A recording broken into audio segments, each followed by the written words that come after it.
Parler de ses problématiques sexuelles? Oui, non, et à qui? À la suite d'une étude de besoin que j'ai réalisée auprès de 129 hommes sur le bassin orléanais, je me rends compte que ce sujet de parler ou non de sa santé sexuelle, de ses troubles sexuels, est un sujet compliqué. Si je regarde les études, je me rends compte que 43% en parleraient avec leur partenaire, de leurs difficultés, de leurs souffrances, des difficultés qu'ils peuvent avoir et des solutions qu'ils sont en train de chercher.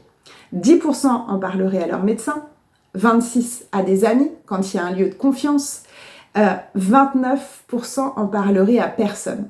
Ça veut dire que 29% des répondants vont rester avec leurs problématiques sexuelles, leurs inquiétudes, leurs angoisses de performance, l'anticipation de l'échec, leur mal-être sans pouvoir en parler à quelqu'un.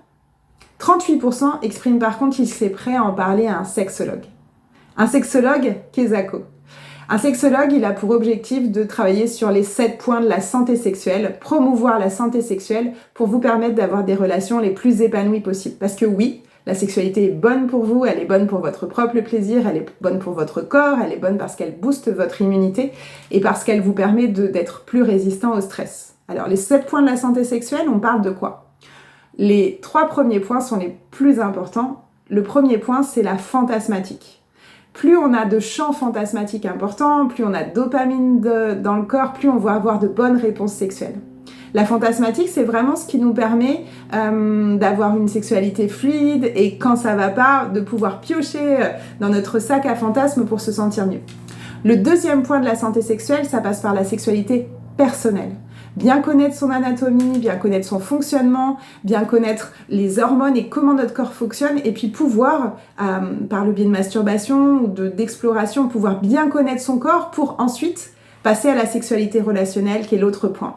De quoi mon partenaire a besoin, de quoi j'ai besoin, puisque être un bon baiser pour une personne, ça ne veut pas forcément dire qu'on sera un bon baiser pour une deuxième personne. On est tous différents, on a tous des envies et des besoins différents en tant qu'homme, en tant que femme. Effectivement, une fellation faite par une femme et puis une fellation faite par une autre femme ne va pas avoir la même chose. Le plus important, c'est d'écouter son partenaire, de savoir de quoi il a besoin.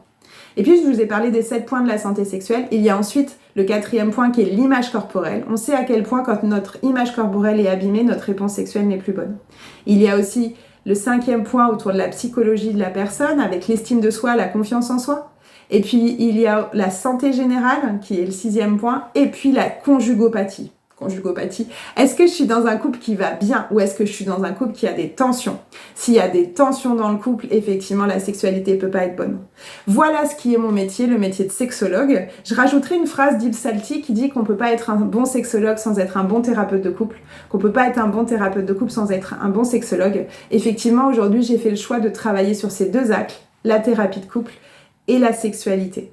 Les 2 sont liés et aujourd'hui, voilà ce qui me donne envie de travailler avec vous, de travailler principalement avec les hommes, à développer une bonne santé sexuelle et à être heureux en couple. Pourquoi? Parce que dans mon étude de besoin, je me rends compte qu'un répondant sur 4 passe plus de 50% de son temps négatif, de son temps de couple, de son temps sexuel de manière négative. Vous vous rendez compte, un répondant sur 4, c'est pas possible. On va essayer de trouver les solutions ensemble. En tout cas, n'hésitez pas à me suivre, n'hésitez pas à venir vers moi si vous avez besoin et puis vous allez voir par la suite, je vais interviewer des experts pour qu'ils puissent répondre à vos questions. Passez une bonne journée. Ciao, bye.